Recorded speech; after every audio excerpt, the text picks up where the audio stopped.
Kada si ušla u profesionalni svet estetske medicine ovde u Dubaju, kakav je bio neki tvoj prvi utisak? Konkurencija je ogromna. Bukvalno na jednu ulicu veliku imate 50, 100 klinike, ordinacije. Tako je. Da li primećuješ da u poslednje vreme i muškarci sve više vode računa o estetici? Isto kao i žene, i muškarci žele da izgledaju sveže, mlađe. Da li možemo okvirno da kažemo cenu nekih najpopularnijih injectables tretmana, recimo botoks i fileri? Najbitno je da smo sami sa sobom komotni.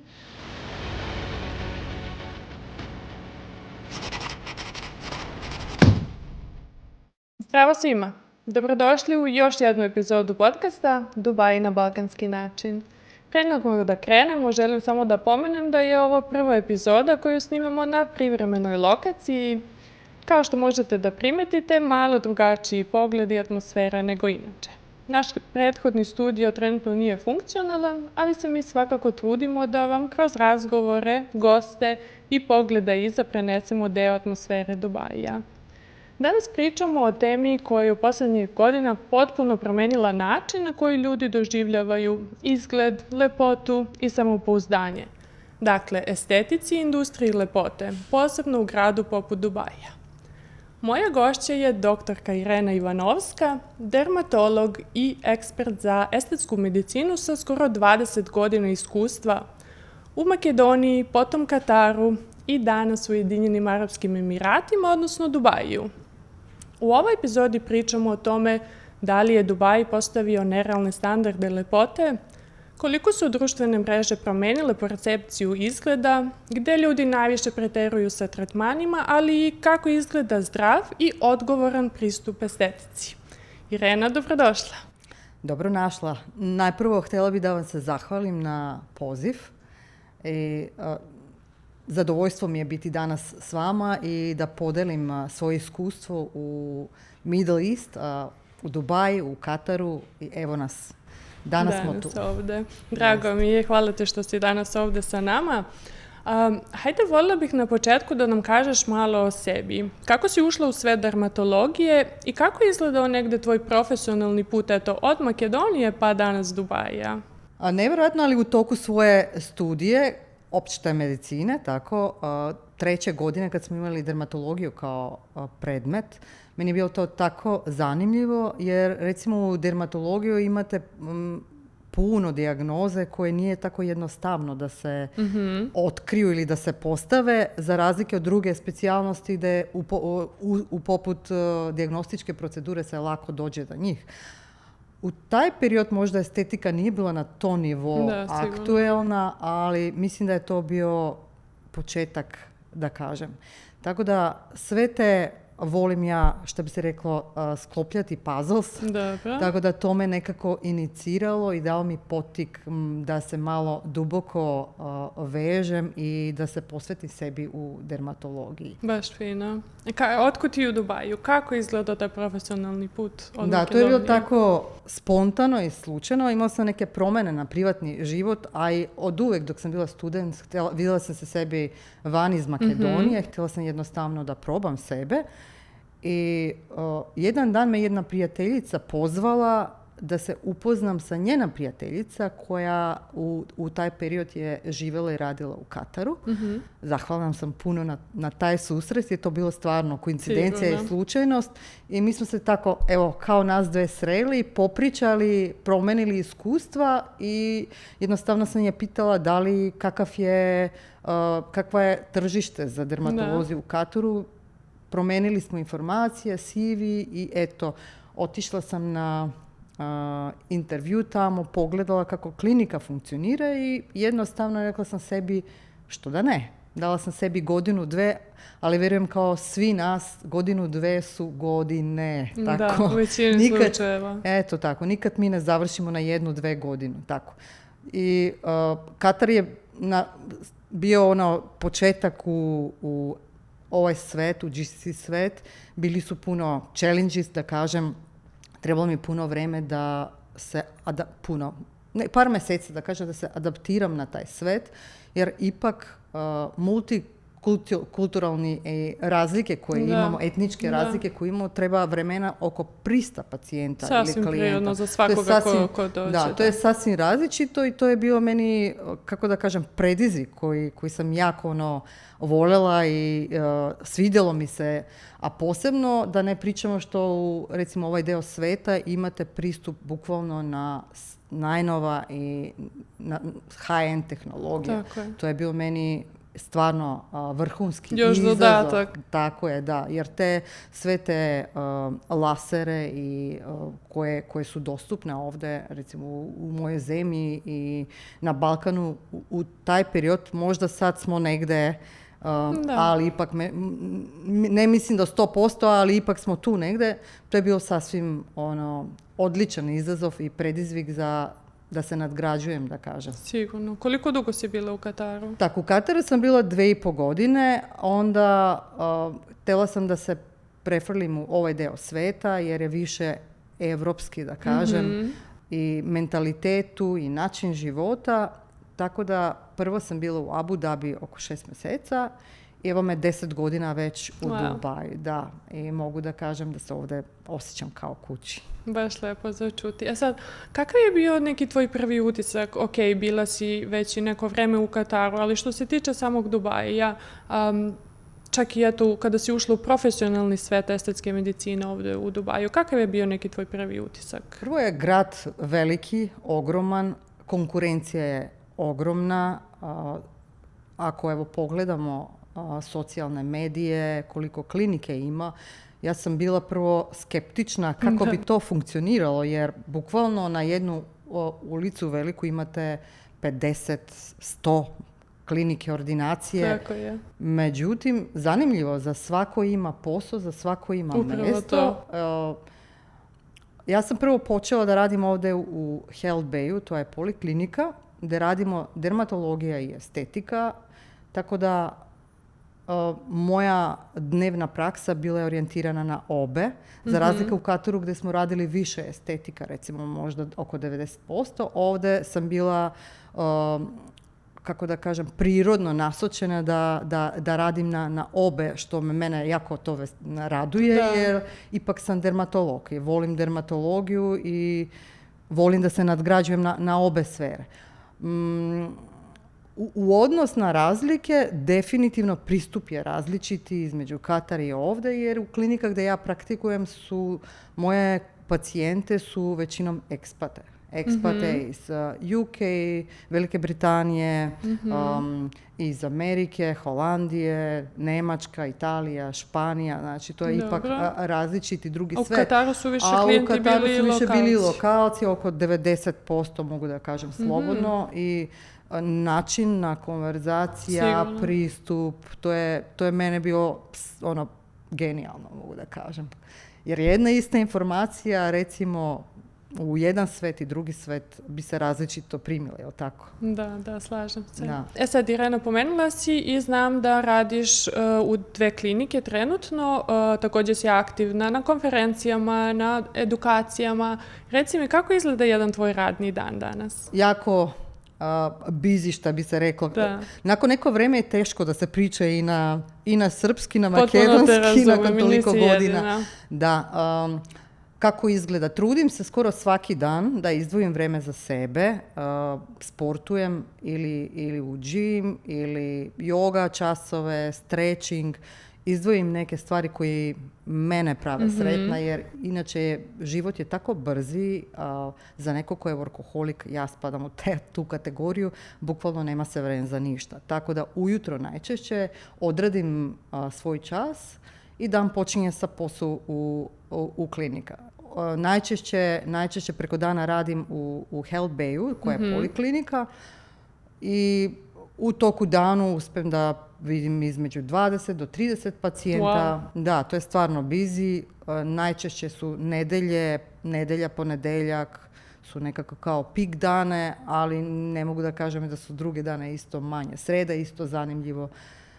Tako, u toku dana imam svakakve slučajeve iz dermatologije. Isto sam u zadnje 3 godine uložila puno oko svoje edukacije u kosi. Završila sam jedan fellowship sa dr. Donovan, to je jako eminentan i doktor koji ima svoje kursove online. I isto tako u zadnje par godina završila sam nekoliko master kursove od profesora Antonella Tosti, koja je vrhunski stručnjak za bolesti kose. Tako da isto proširila sam svoje znanje, isto jako sam sretna da mogu ponuditi nešto više na svoje klijente, jer recimo u Dubaju mogu da kažem da nema previše specijalisti iz dermatološke oblasti za kose.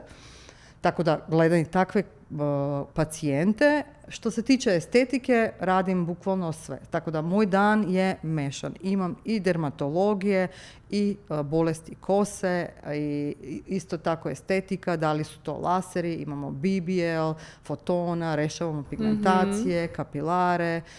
Ali pričat ćemo vjerojatno kasnije šta je popularno, isto i injectables, da li je to botox, da li su skin boosteri za osvježavanje kože. Tako da je sve to tako intenzivno. Kad stignem kući, koje što najčešće je nakon 6 popodne, 6, nekad 7, nekad 7:30, želim se malo odmoriti, čuti se svoju porodicu i možda nešto lagano skuhati za sebe. Divno, svaka ti čast. Irena, šta je sve potrebno za nekog ko bi volio da dođe ovdje i radi u oblasti estetske medicine, dermatologije? Potrebno je u Dubai Health Authority, to je Ministarstvo zdravlja, da se napravi prvo portal, da ima portal da se registrira i onda proces za dobivanje licenca uključuje određene korake. Imamo verifikacija na dokumenata, da li je sve validno, onda verifikacija kad se prilože kontakte gdje ste vi radili, to se isto proveruje i na kraju potrebno je proći ili položiti jedan ispit. Tako da, najbolje je da se to za taj ispit spremi kući i koliko ja znam, postoji isto centar u Srbiji, u Beogradu gdje može da se položi taj ispit. Tako da najbolje je da se sve to završi dok niste u Dubaji i jednostavno ovdje kad dođete spremni. A koliko traje taj proces? Taj proces traje između 4, 6 do 12 mjeseca. Sve zavisi koliko su te podatke i brojeve koji su date za kontakti validne i to može da ide jako brzo. Taj data flow se zove, gdje se proveravaju dokumente. Sad, proces traje isto kući da se zavere te papire, treba tako neko vreme, možda mjesec dana, ali ovisi neko ko je odlično organiziran, to možda može i brže da se reši. Sad, za sve one koji gledaju i koji su u ovoj industriji na Balkanu, volili bih da dođu da se oprobaju ovdje. Ne moramo tačnu cifru, ali okvirno. Kako izgleda zarada lekara u estetskoj medicini u Dubaju? Da li je to fiksna plata? Da li je to procenat od klijenata do tretmana ili možda oba modela zajedno? Plaće jesu veće od Balkanu. Pakete koje najčešće se nude u regionu zavisi prvo od iskustva. Jako je bitno da li ste novi ovdje na tržište ili imate data od svoje pacijente. Sigurno. Onda isto zavisi kakvu licencu imate. Zavisno od licenca nekad postoji mogućnost da dobijete i bolju ponudu i paket, kakvo vam je iskustvo, kakav vam je background. Sve te stvari imaju uticaj u paket osnovni koji bi mogli dobiti. Najčešće postoje dva paketa, dva modela, ali sve je to moldable, što bi se reklo. Najčešće je plata sa procent, sa incentive, ili postoji model gdje se dobije samo procent bez one druge beneficije. A ukoliko se sa plaća, postoje beneficije. Dobro, druge beneficije ulazi sigurno zdravstveno osiguranje i viza stanovništva ovdje. Tako je. Da, to je osnovni paket. Tako je. Sad, Dubai je vjerojatno jedan od gradova gdje je estetika postala deo svakodnevnice i nešto sasvim normalno. Koliko iz tvog iskustva su društvene mreže potpomogle tom nerealnom očekivanju izgleda. Da li ti se dešava da ti klijenti dolaze sa nekim potpuno nerealnim očekivanjima samo zbog onoga što su vidjeli online? Nažalost, to je realnost. Koliko se radujem na novitete, na umjetna inteligencija i sve ovo što društvene mreže nam nude, sa druge strane mogu da vidim i slobodno mogu da kažem da body dysmorphia je prisutna, je itekako prisutna. Najčešće klijenti imaju, ne sve, međutim postoji grupa ljudi koji imaju nerealna očekivanja, vole nešto koje sasvim jednostavno neprilagodno za to što oni jesu ili određene promjene koje bukvalno su non-acceptable, kako da kažem. Itekako imaju socijalne mreže, posebno Instagram. Ja koliko baš, evo, kad pričam sa svoje kolege, recimo iz Makedonije, Hrvatske, Srbija možda više se Instagram koristi, ali recimo Makedonija, Hrvatska, Slovenija, mislim da toliko Instagram nije do toliko popularan kao što je ovdje popularan. I TikTok, naravno.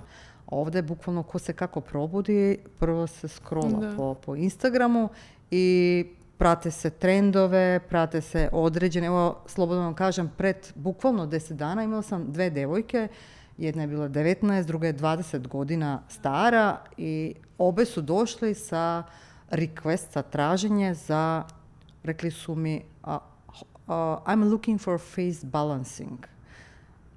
Šta bi mi to balansirali na neko ko je 19 tako godina? Mlad. Mislim, mladi i jednostavno treba da se puno razgovara, a i sa druge strane moramo razumeti one ko nam dolazi, jer su to zdravi ljudi, ipak pričam za estetika, to su naši klijenti, treba da razumiju koji je razlog koji oni žele. Ima neko ko jednostavno, one žene, mada imam i muškarci kao klijenti, jel tako, koji su između 30, 45, 50 godine, postigli su nekakvi svoji nekakvi profesionalni... Izgradili su sebe i jednostavno žele da zadrže ono što jesu, žele bi da stare gracefully, što bi mi to rekli. I moj pristup je uvek prema natural look, prema prirodni izgled. Ja isto ne volim određene velike transformacije. Tačno je da u određene situacije, da, možemo mi napraviti, podobriti ukoliko ima photo damage skin, koža oštećena od sunce, možemo napraviti neke malo veće transformacije, ali ne transformacije u smislu promeniti izgled. Potpunog je. Ali, evo, da sumiram, socijalne društvene mreže kako imaju udeo na nerealna očekivanja i recimo, evo kao što sam pomenula, 19 godina. Šta bi promenili vi na 19 godina? Ukoliko neko ima anomalije koji su od rođenja, to je sasvim nešto drugo. Jer ovdje imamo psihološko stanje, kako se neko osjeća, onda imamo isto efekt od socijalni efekt kako društvo, tako je. Samopouzdanje, da. Ali generalno mlada populacija, postoji drug način kako da se radi na sebe, da se izgradi kao zdrava, kvalitetna ličnost koje definitivno ja ne vidim u promene na svoj izgled ili percepcija, posebno ne na te godine. Tako mlad. Jer ipak lutamo, tražimo se u životu, naravno, koliko nam vreme uvek treba. Svako od nas kad se sjeti 19-20 godina, kad pogledamo nazad, to... Da, koliko nam vreme treba da se pronađemo, gde smo, šta smo, ko smo, šta nam odgovara. Tako da, eto, to je nešto koje malo me zabrinuje, mogu slobodno da kažem, ali eto, moramo da radimo, da širimo svest posebno za mlada populacije, za mlade, da se prihvate sebe ovakve kakve jesu. Mislim, male promjene jeste, ali sve u svoje vreme. Sve u svoje vreme. Zato je jako bitno imati odličan odlična veza sa svoj doktor, da se razumemo ko odakle dolazi, koji je background, jer mi kao dermatolozi i raditi estetiku nije nam samo uloga biti doktor, imamo i onaj psihološki element. Ja sad ovo kad čujem, to nije samo dermatolog, to je i psihoterapeut. Vi uopšte radite i na samopouzdanju i na svesti i na... Tako je. Divno si to objasnila. Pomenula si da imaš i muške klijente. Da li primećuješ da u posljednje vreme i muškarci sve više vode računa o estetici i dolaze zbog raznih tretmana? Apsolutno da. Isto kao i žene i muškarci žele da izgledaju sveže, mlađe, ali ne sa neke previše promjene. Misliš da su oni umereniji malo očekivanjima? Moje klijente koji dolaze meni jesu. I moram isto samo da kažem, postoji jedno, kažu da kakav jesi, takve ljude privlačiš. To je istina, jer recimo, evo, pred par dana bila je jedna moja pacijentka koja je podelila nešto sa mnom. Pričala mi za jedan estetski doktor koji je sad žena koja je zaposlena ovdje u Dubaji. Kaže koliko je ona deformirana kako izgleda. Kaže, ja nikad ne bi otišla njoj da se tretiram, jer jednostavno ako to je njeni pristup, ja ne bi željela da izgledam tako. Jednostavno, da. Tako da u krajnjoj crti muškarci žele da budu samo svežije, da imaju mladoleki izgled, neguju kožu, ali ne nešto drastično. Nikako nešto drastično. Postoji mala grupa koji žele definicija, da izgledaju malo muževnije, tako je. Ali ipak to nije nešto koje bi napravilo da vam promeni lični izgled. Da li postoji neka procedura, beauty treatment, kako mi to kažemo, koja je posebno sad postala popularna u Dubaju i to je trend? Šta bi izdvojila? Tako, znači trendove postoje uvek u Dubaji. Kad se nešto novo pojavi na tržištu, na market, svi bi nešto novo da probaju, ali ja moram da priznam lično za sebe, ne pratim uvek trendove dok to nije, što bi se reklo, evidence-based.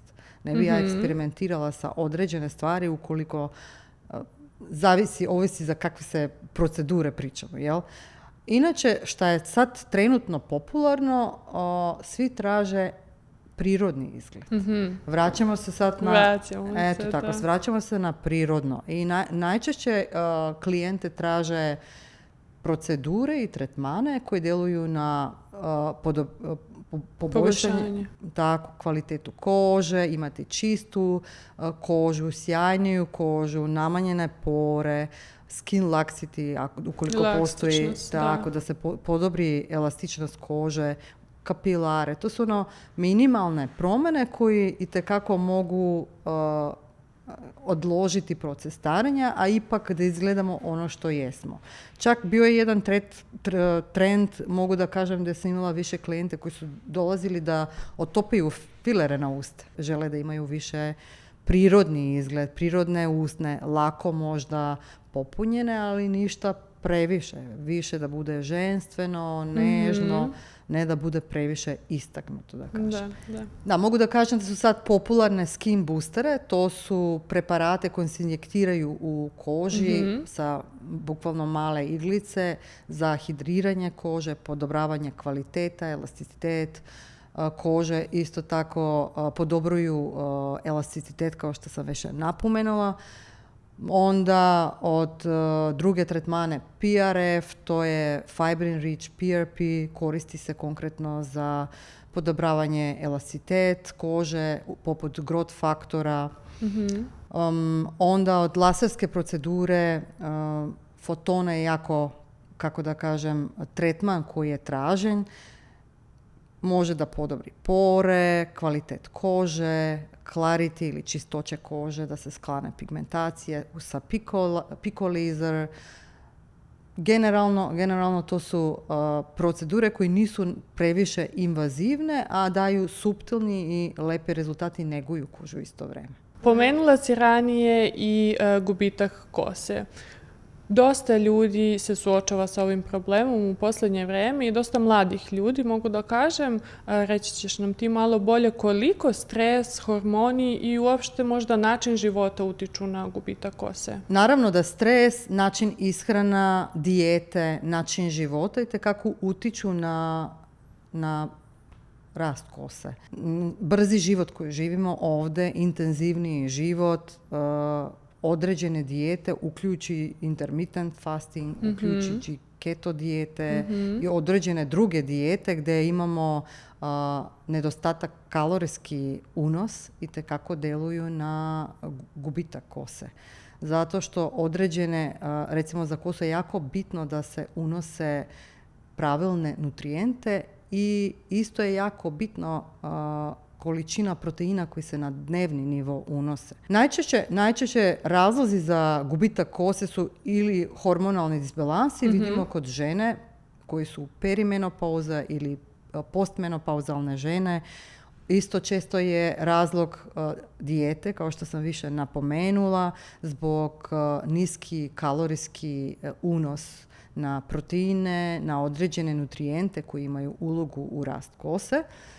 Stres, jer je život jako stresan, puno ljudi isto tako putuju, to je isto tako stres, spavanje, nespavanje, način na život, aerobni, anaerobni sport, isto tako može da utiči na rast kosa, tako da postoje više faktora, nije to samo jedan faktor koji bi bio uključen.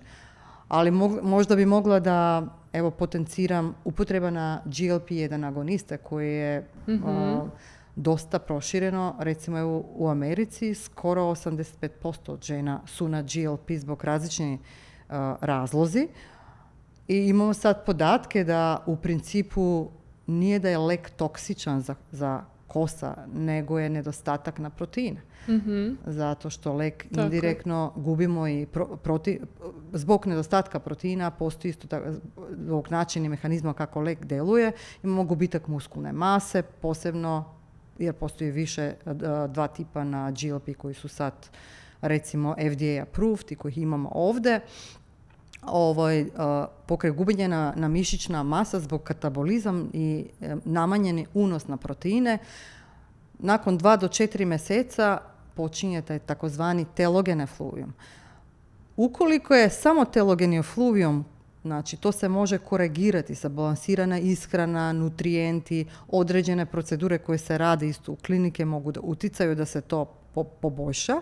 Međutim, ukoliko neko ima predispozicija za androgena alopecija, u taj slučaj je moguće ovo samo da isprovocira i da se pogorša ta androgena alopecija. Da podstrekne još više. Da, zato je jako bitno, svako koji se odlučio da uzme tu terapiju, ja bih definitivno preporučila to da bude uz kontrola specijalista, jer svaki lek ima i side effect, tako da se ne uzima na svoje ruka i naravno da ima konsultacija, recimo u ovaj slučaj sa dermatolog, triholog, da bi mogli popričati oko nutrijenti, sve suplemente, nutrijente, protein intake koji je jako bitan i treba da bude od 1,2 do 1,5 grama dnevno, zavisno od koliko kilograma imate. Znači 1,2 do 1,5 na kilogram telesna težina. Tako da to bi se moglo prevenirati nekako, da se spreči gubitak kose. Jel? Da, sad samo za sve one koji nisu upoznati, GLP, odnosno Ozempic i Mounjaro terapije koje su u posljednjim godinama postale ogroman trend. Lepo si to objasnila. Sad, hajde volio bih da se zadržimo još malo na opadanju kose i rastu kose. Objasnila si nam to koji su razlozi.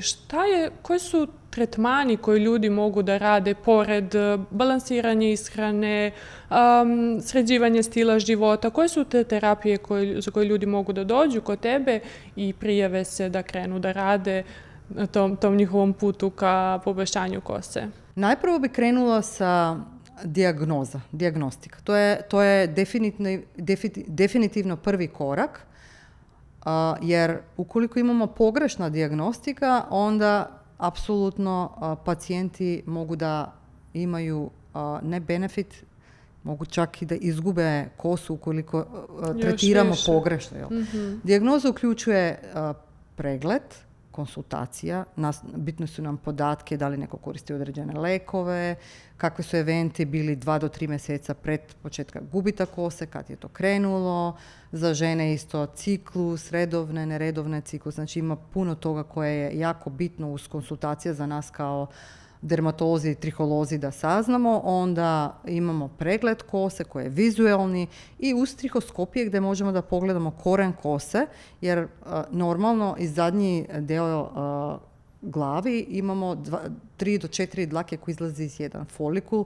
Kako prelazimo u početni deo, tako je, imamo 2 do 3 dlake. Sad, mi to možemo lepo sa trihoskopija da pogledamo kako izgledaju debljina dlake, broj dlake, da li je, kakva je koža isto na skalpu, da li postoji inflamacija, možemo pogledamo krvne sudove i sve to zajedno da dođemo bliže do dijagnoze. Nekad potrebno isto se napravi biopsija u određene slučaje.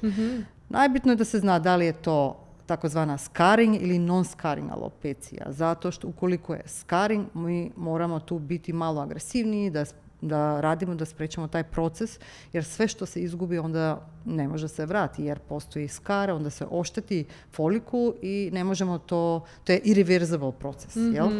A kod ove drug tipna alopecije, recimo telogeni efluvium, androgena alopecija, vidite kako postoje jako dobre procedure uz nutrijente, oralna terapija koja uključuje, recimo kod androgena alopecija, minoksidil, može da bude topikalni ili oralni, finasterid, dutasterid, oralni, topikalni. U klinika radimo procedure sa mezoterapija, sa medikamentima kako minoksidil, dutasterid, bicalutamide, isto radimo PRP procedure, laser isto da stimuliramo rast kose i postoje isto takozvane regenera tretma se zove ili autologous graft tehnik se zove to, gdje iz okcipitalno deo skalpa uzimamo primjerak 3 do 4 primjeraka koje je semihirurški metod i to uključuje masno tkivo sa dlake i na posebni način uspijemo mi to da se preradi i da se dobiju takozvani progenitor cells, dobije se jedna tečnost koja se inžektira u skalp i podobri se rast kose. To je konkretno za androđena alopecija. Znači, postoji cijela skupina od procedure, ali ovisno od, kako da kažem, ima klijente koje žele procedure koji su sa injectables, tako, ima procedure koje se plaše od takve procedure. Sigurno. Imamo i rješenje i za to, jer postoji sad jedan tretman koji se zove trihopat. I trihopat je needle-free procedura koja je samo 20 minuta, daje odlične rezultate kod telogene efluvium, samo nakon 1 do 2 tretmana stopira proces opadanja kosa, podobruje gustinu kosu, potiče rast kose, podobruje cirkulacija, znači to se koristi za telogene efluvium, koristi se kod androgena alopecija i sad isto imamo data da može se koristiti kod alopecije areata, to je ono kad imamo patchy ilus, posebno kod deca gdje ne možemo mi da injektiramo zbog, ipak to je osjetljivo, jel, zbog stresa i naravno godine koje imaju. Tako da isto koristi se i kod scarring alopecija gdje možemo da koristimo određene lekove da se poput taj metod unose u određena dubina u folikul. Tako da, kako da kažem, to je skupina grupa od procedure koje zavisno od dijagnoza možemo da, ja najčešće želim da napravim lični personalized plan ovisno o, kako da kažem, gdje su limitacije, jel? A ukoliko neko želi injectables, ne želi. Neke klijente žele procedure u kliniku, neke žele samo procedure ili tretmane koje bi oni sami radili kod kuće. Ali to su generalno medikamentozne. Ukoliko neko ne želi, onda postoji određene druge alternative, ali ipak koristimo evidence-based, jer bukvalno sve to i ne funkcionira. Ne? Znamo da je ovaj maj mesec koji obeležava širenje svesti što se tiče raka kože.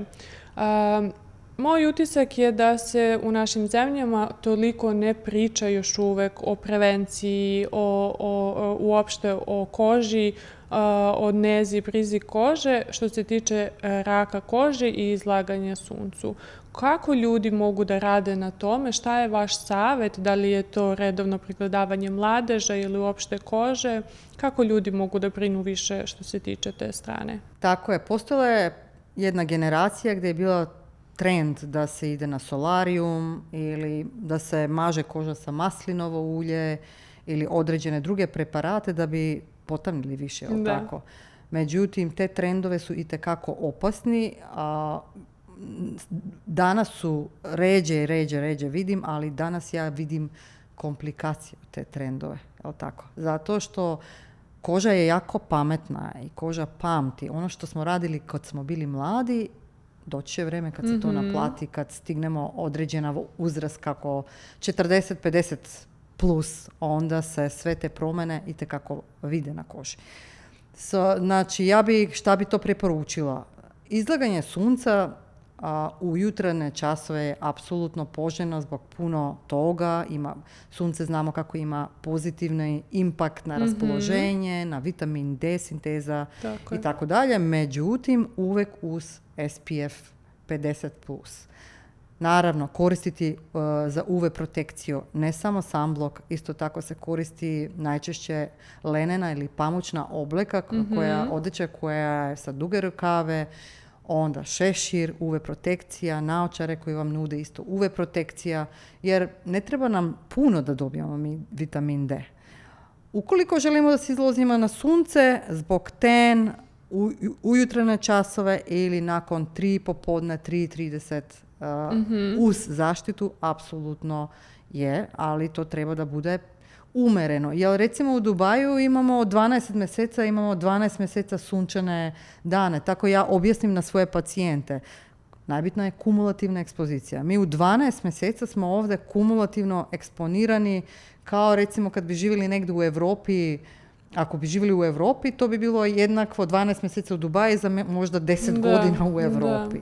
Tako ja sve to deluje, oštećuje koža, sve te slobodne radikali koji se oslobađaju pri sun damage, da kažem, naprave promjene na nivo na DNA, na celularno nivo, i te promjene se kasnije vide. Najčešće ovdje, recimo, ja vidim aktinične keratoze koji su prekanceroze, i to u skin type 1-2, znači u svetlija koža. Da.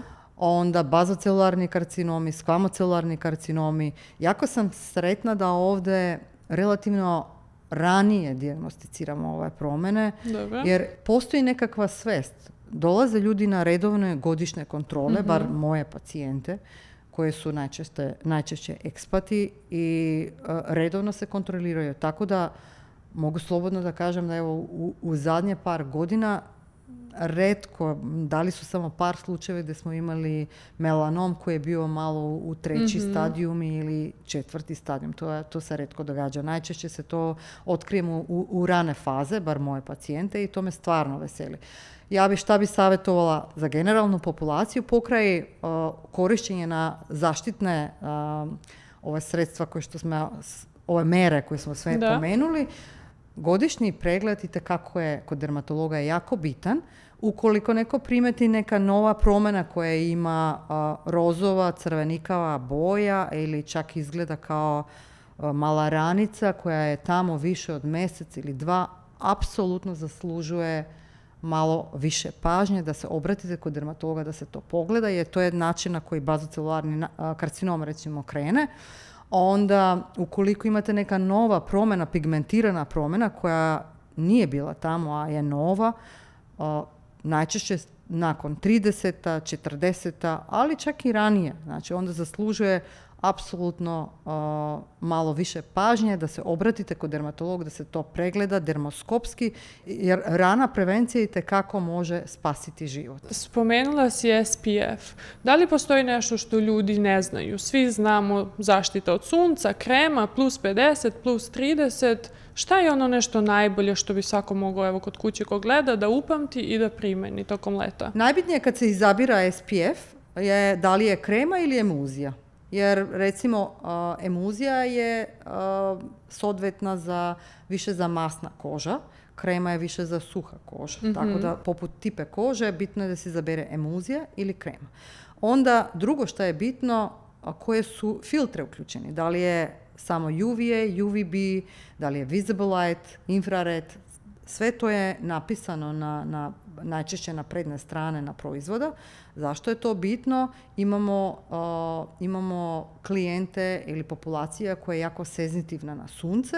Imamo populacija koja ima posebno, dobar deo žene imaju pigmentacija na licu.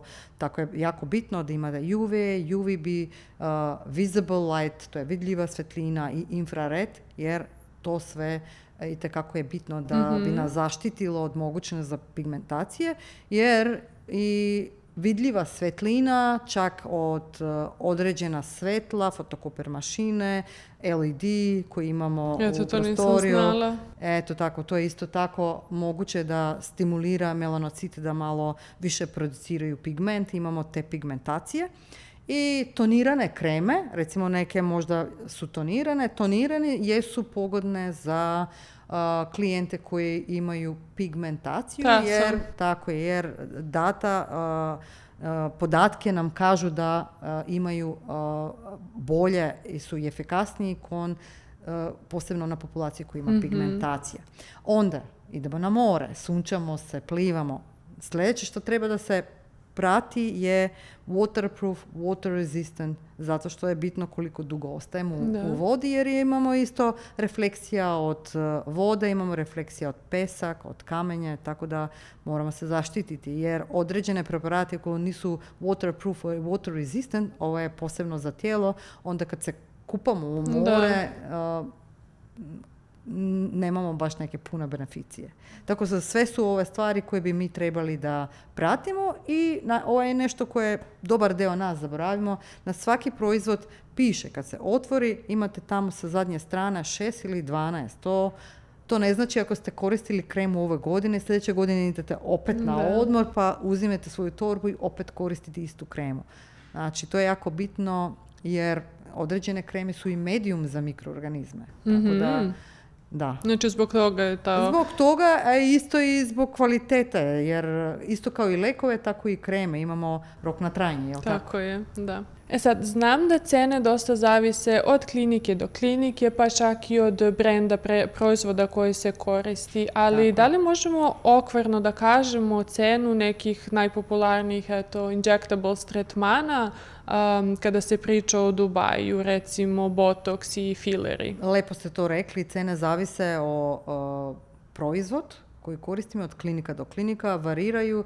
Recimo, cena botoksa za 3 regije generalno je između 400-450 eura pa do 900 eura, ovisi od klinika, lokacija, a cene, evo, u konkretnom slučaju za visoko brendirane filere kao poput Juvederm, Bolotero, recimo Restylane, najčešće cene su od 500 eura pa na gore. 500, 550, 600 eura, tako, pa i do 700 eura. Irena, za kraj, volio bih da mi kažeš, posle skoro 20 godina rada sa ljudima i iskustva, šta si negde naučila o vezi između izgleda, lepote i samopouzdanja? Šta za tebe predstavlja danas možda je to unutrašnje zadovoljstvo? To je put, jel? Jer radimo na to od malena pa sve do određene, ili možda bi rekli celog života, tako je. Ja bih rekla, najbitno je da se osjećamo komotno u sopstvenoj koži, jer ne postoji matematika ili ne postoji određena šema što meni odgovara ili prija, da i vama prija. Svako treba da nađe sebi gde pripada, šta njega čini sretnom. Pričamo o estetiki, tako.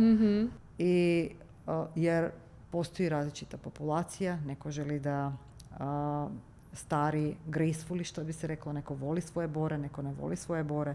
Tako da najbitno je da smo sami sa sobom komotni, da smo sretni, da ulažemo u internal self ili sami na sebe, a koža je isto tako manifestacija na svoje zadovoljstvo, na načina života, na self-confidence ili na samopouzdanje i sve ove tretmane da sofisticirano izaberemo da bi mi mogli stariti prirodno, izgledamo prirodno i jednostavno biti zadovoljni sami sa sobom. Ja, baš ti to lepo objasnila, da su u stvari to unutrašnje zadovoljstvo i tekako reflektuje na naš spoljašnji izgled. Jest. Irena, naši ljudi koji su ovdje, gdje mogu da te pronađu, koje su to klinike, da li možda nam kažeš? Naravno, ja radim u 2 klinike, jedna je Health Bay Vitalija, koja se nalazi na Alwasau, i radim u Browse Clinic, isto nalazi se na Alwasau Road. Browse je više samo za estetike, Health Bay je poliklinika gdje isto praktikujem dermatologija, bolesti kose, estetika, znači bukvalno, da kažem, kompletni paket. Tako da zavisi koga šta zanima ili kakav journey, da kažem, bi neko izabrao. Eto, dostupna sam na obe mjesta. Mi ćemo sve detalje i lokacije ostaviti u opisu ove epizode kako bi ljudi mogli da te nađu i zakažu konsultaciju. Irena, hvala ti puno na ovom razgovoru. I mislim da smo danas otvorili neke teme o kojima imam osjećaj da se dosta priča online, ali retko na jedan ovako profesionalan i realan način kao što si ti to danas objasnila. I hvala ti što si baš ti bila naša prva gošća iz Makedonije u podcastu Dubai na balkanski način. Zahvaljujem i vama. Bilo mi je zadovoljstvo podeliti svoj put, da kažem, koji ima još da se gradi. Oprostite na malo gramatičke greške, ipak koliko smo dugo vreme, recimo 13 godina iz Makedonije i malo je komplikovano da se izrazim, recimo, i na srpski jezik, više nam jednostavnije ide na engleski, ali evo, drago mi je, opet zahvaljujem i tu smo. Slažem se, tebi to odlično bilo i sigurno sam da će gledalci sve razumjeti. Hvala vama. Hvala ti još jednom. A vi nam pišite u komentarima koje priče i teme biste voljeli da čujete u nekom od narednih epizoda. Vidimo se u sljedećoj epizodi sa novom pričom iz Dubaija.